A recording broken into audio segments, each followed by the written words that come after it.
what goals did you have when you were developing this game? For Naruto Shippuden Ultimate Ninja Storm 3, I mean, one of the big goals that we had for the game was really to continue to excel on the formula that we had established with Storm 1 and Storm 2.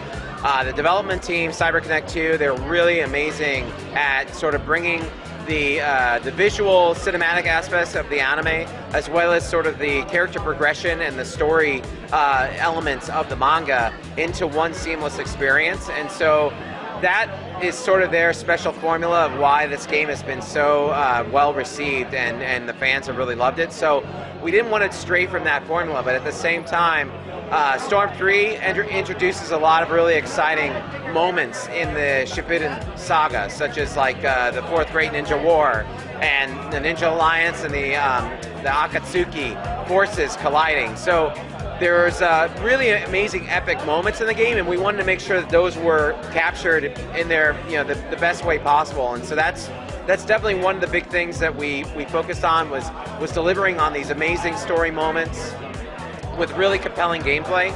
So that will definitely be in there. Another big thing was we wanted to continue to push the roster of characters. Obviously, a franchise like Naruto has hundreds of characters in the universe, and fans love getting the characters because that's more content to enjoy. So we actually have, in this game, the biggest roster ever, over 80 playable characters. That's not counting support characters, which are unique to the game. So lots of character content, great story moments, and then we also wanted to deliver on other elements of gameplay that fans really enjoyed. So, for example, in Storm 2, we had really epic boss battles, really big boss battles, and the fans really loved them.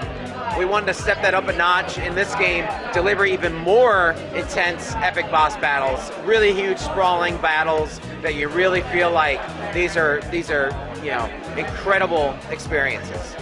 How has fan feedback affected how the development cycle? We actually get a lot of fan feedback on the series, and CyberConnect 2, I forget, recently Matsuyama-san, who's the president and CEO of this development studio, he was talking about in another interview that I think they get like 10,000 comments a month from fans sent to them, and obviously it's from all over the world, but they do actually go through those fan feedback, and they actually want the fan feedback, and they take a lot of that feedback into the game. We've also, even in the last year or so, at different events where we've shown off the game, we've had surveys so that fans can fill out the surveys. We ask questions like, what is your favorite character or characters? What are characters that are in the Naruto universe that haven't been in the game that you would want in the game? Are there characters that are not from Naruto's universe that you would like to have in the game? Like, I don't know, for whatever reason, they want like a character from a different anime or whatever.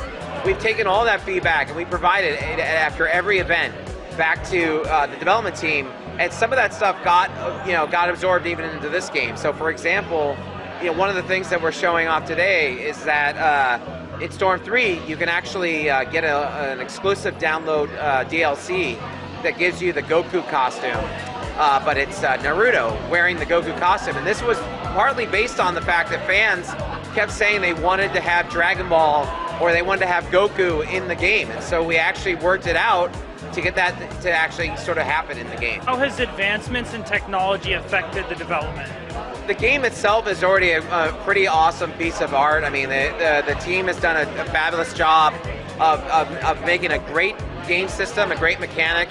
Fighting mechanic works really well for this since it's ninjas, and it suits it very well.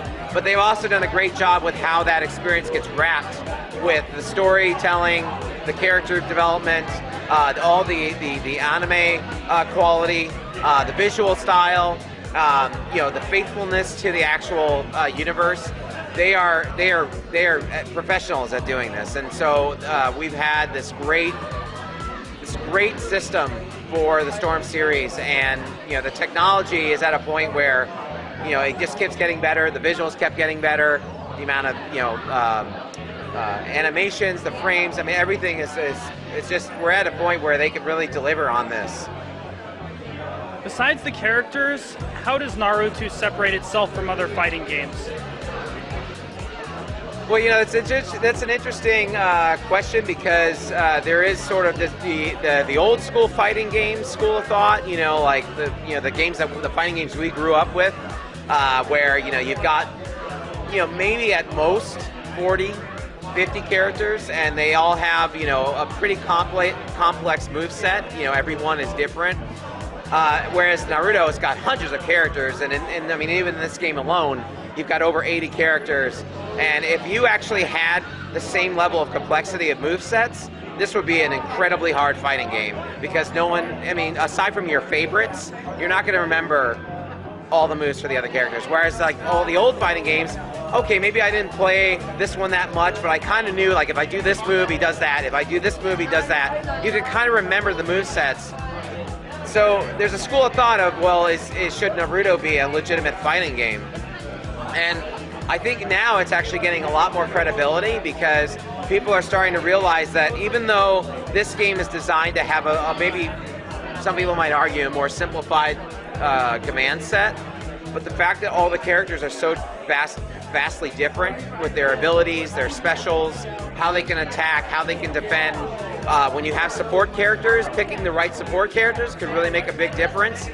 So there's a lot more layers of strategy in the game, whereas in other fighting games, it's like, okay, you be this guy, I'll be this guy, we battle it out.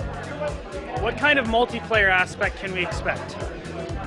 The game has a full multiplayer, so we've got online matches, leaderboards, you can invite friends to matches, there's downloadable content. You can obviously play together at home with friends, but if you want to go online and test your skills, see who's the ultimate ninja, you can totally do that. Multiplayer rounds can even be set up into tournaments, so you can have like kind of ad hoc, tournaments with a group of players. So it's got a really well set of online modes. What are you most excited to show the fans of the series? Well, what I think the long-running thing about this is that this is an anime that's been over 10 years.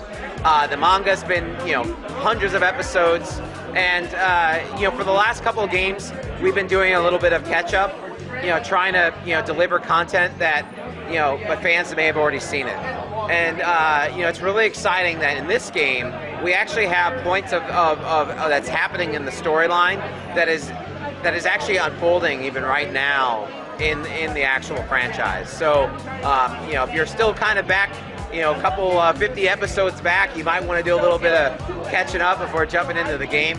But that's one of the most exciting things, because fans, they want to see the story delivered as soon as possible. And we've really taken a big jump to bring the storyline even more current than we've ever done before. And that's, for the fans, that's what it's all about, is the story. So Naruto Shippuden Ultimate Ninja Storm 3 is coming out March 5th, 2013. That's like less than 60 days now. So if you haven't gotten your pre-orders or anything, you better get it done fast, especially if you want to get like the Goku costume and some of the other goodies that are out there. We announced some cool stuff today at GameStop. We announced something at our own Club Namco store. So if you guys want to check that out, you should get on it quick. It's coming for PlayStation 3 and Xbox 360. So the power's in your guys' hands now. So definitely go out there and pick it up.